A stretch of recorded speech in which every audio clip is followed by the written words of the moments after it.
The Ukrainian will to fight prevails, while the Ukrainians show the first use of an unmanned ground vehicle to rescue a heavily wounded soldier.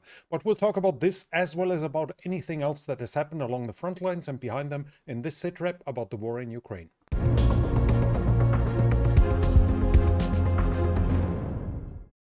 The Russians and the Ukrainians conducted two exchanges of prisoners of war, and the Russians struck Ukraine again with a record size airstrike. So this one was a little smaller, but it was still significantly bigger than most of the strikes in the past. This time 315 drones were used, as well as several cruise missiles. Among the targets, among the buildings hit with those was a maternity hospital in Odessa that was struck.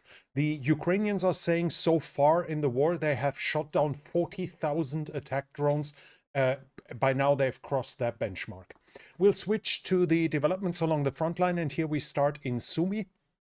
From Sumy itself, I do not have any change in territory, but the Ukrainians are saying the Russians are sending additional material and ammunition from the Crimean Peninsula and from Kherson to Sumy. So the Russian reinforcements are arriving, showing us that the Russian activity there is far from over.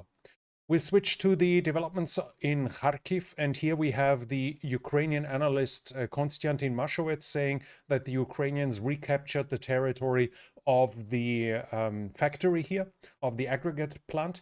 Of course, just a Ukrainian saying that they did something doesn't mean too much, but Konstantin Mashowetz is so far very reliable. This is not proof of it being recaptured, but it is likely that it is.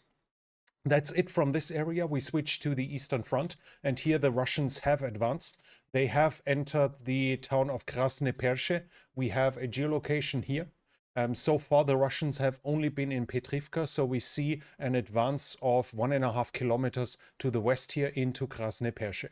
The Russians also advanced in Novoyirhorivka. This is down here. We have a, no, this is, yeah, we have, no, this, excuse me, this is a Ukrainian advance, not a Russian one. The Ukrainians have advanced, and we actually have a fair number of Ukrainian successes this time. The Ukrainians have advanced up to here, to this area here, showing us a small advance there. Ukrainian positions were attacked by the Russians, indicating consolidated control. Further south, the Russians have pushed the Ukrainians have pushed the Russians out of Kaprivka. We have geolocations of this here. In the eastern part, Ukrainian positions were attacked by the Russians, were shelled by the Russians, indicating that likely this area is more or less again under Ukrainian control. Further south, the Russians have also advanced close to Terny. Here we have the geolocation of the Ukrainians being here.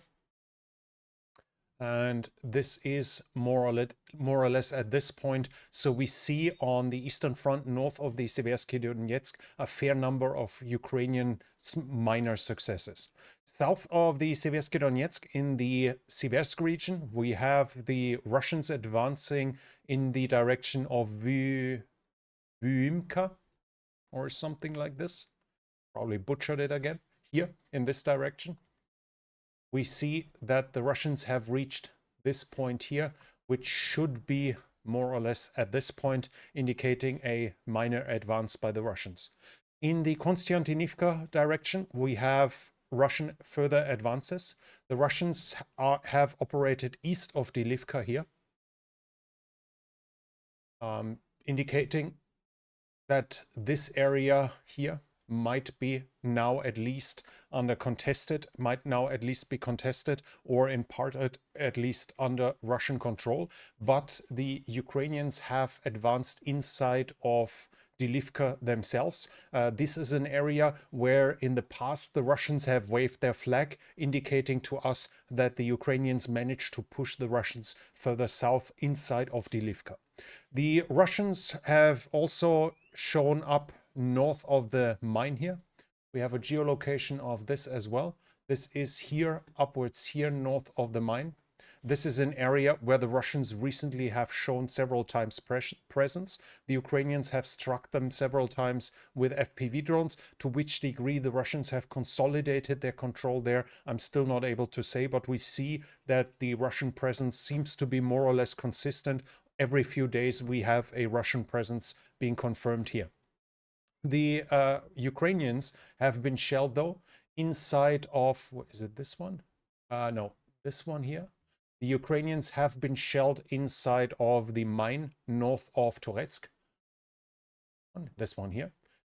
Indicating that the Ukrainians still have permanent presence inside the mine here. And the Ukrainians try to evacuate evacuate own troops from Toretsk. Here an armored vehicle was driving around and then being hit by the Russians, later stopped and probably lost. But that indicates that the Ukrainians have likely done an attempt to evacuate soldiers that are still inside of Toretsk. Theoretically, it could be possible that it was a rotation. That seems increasingly unlikely, though, but it would be an indication that the deep state map, which still claims that parts of Toretsk are just contested, might be right, might still be right here. In the Pokrovsk region, we further west, I do not see any change in territorial control when it goes in the Konstantinivka direction. In the Pokrovsk direction, we have here in Malinivka. Here, the Russians have reached this point. This is at this region here, a minor Russian advance in this direction. Further west in the Novopavlivka region, we have the Russians reaching Novomykolaiv.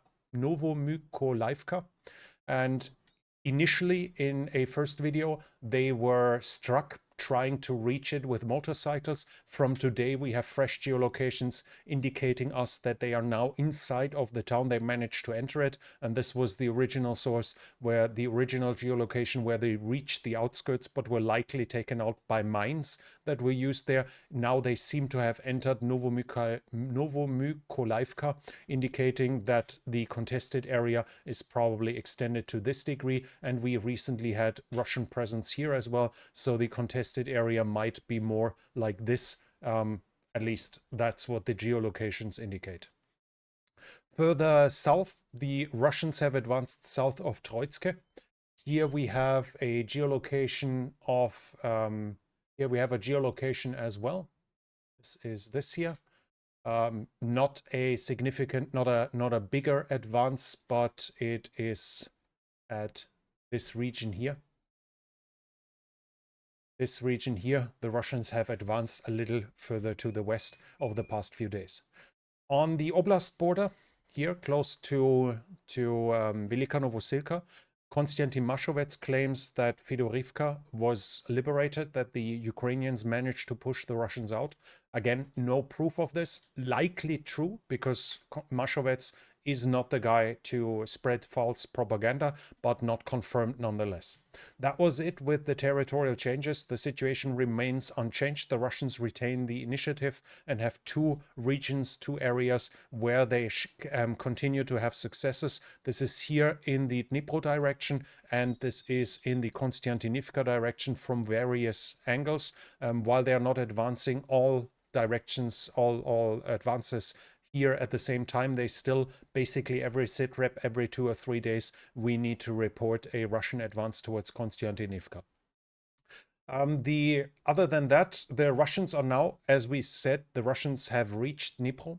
The Russians are now saying that Dnipro is part of the Russian sphere of interest, and that they want to set up a buffer zone there.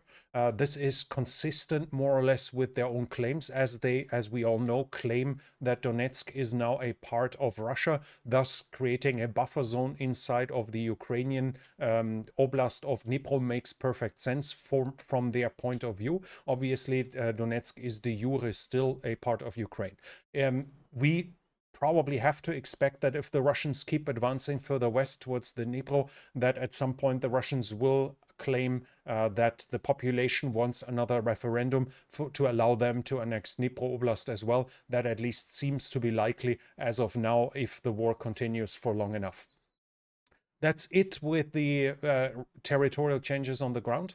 We have news about troop generation as well. North Korea has received the technology from the Russians to build Shahid drones, so the Geran 2, as the Russians call it. They will likely, the GUR, the Ukrainian military intelligence, says they will likely produce them for the Russians. And obviously, they will be able to produce them for themselves as well to use them against South Korea. So, another change in the dynamics on the Korean Peninsula. Another thing that should threaten the South Koreans, who have a potent air defense systems, air defense network, who have a potent air force, but hundreds or even thousands of Shahids will still oversaturate that and cause additional problems that will force the South Koreans to build up defenses against this as well. So far, though, all the aid that Russia has rendered to the North Koreans has not made the South Koreans decisively support Ukraine yet. We'll have to see how it continues. But Russia is, to be honest, here has the longer lever. Russia can aid North Korea more than South Korea will be able to aid Ukraine in punishment in return. And that's probably one of the reasons why the South Koreans are still holding back. The Russians have also started using an autonomous strike drone, the V2U. According to the Ukrainians, it's now in use. It's capable of swarming tactics, according to the Ukrainians, and fully autonomous navigation and target identification and strikes. So apparently it's a drone where you just send it on its way and it can communicate with each other. The Ukrainians have watched one of the drones having colored markings, probably to allow for an optic identification who is the swarm leader, and the drones themselves work without connection to the ground, which is an additional threat that the Ukrainians face now. The NATO Secretary General Mark Rutte said that the Russians will produce 1,500 tanks, 3,000 armored vehicles, and 200 Iskander ballistic missiles in 2025. This will very likely include depot weapons coming out of depots, while we talked in the past that the Russians are slowly running out of the first categories, probably at the end of this year. And Ukrainians have just recently spoken about a significantly higher number of Iskanders being produced per year. So we'll have to see how that is. But we see that Russia is still building up its forces and is still producing a lot of weaponry for its armed forces. Then we have news about troop generation and changes from the Ukrainian side. What we can see here is a wounded serviceman who drags himself into an unmanned ground vehicle. He pulls himself in.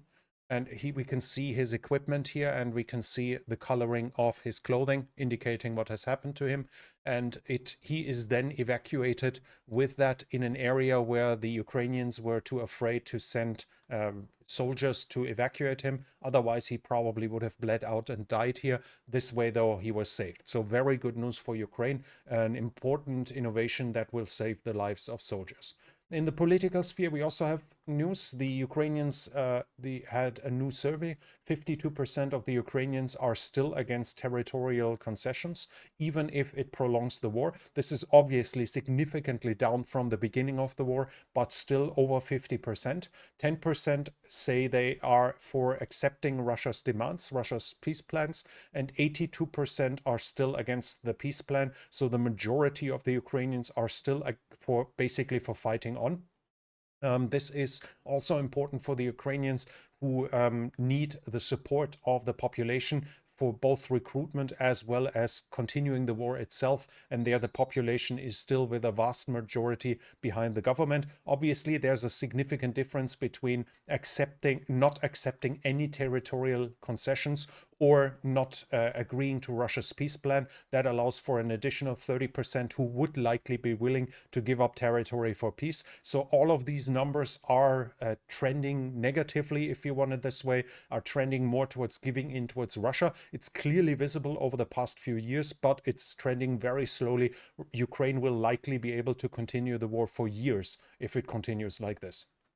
Russia also has offered the United States return to arms limitation treaties if the US are accepting fundamental interests of the Russian side. So basically, it seems like the Russian government now found a new way to try to manipulate Donald Trump, basically saying you can have all the arms treaties that you want that will help you save money. that will help you concentrate on China, but you have to respect our national interests. And obviously that national interest will likely be Ukraine. So the Kremlin seems to be interested and seems to be in the process of trying to trade Ukraine for some arms limitation treaties.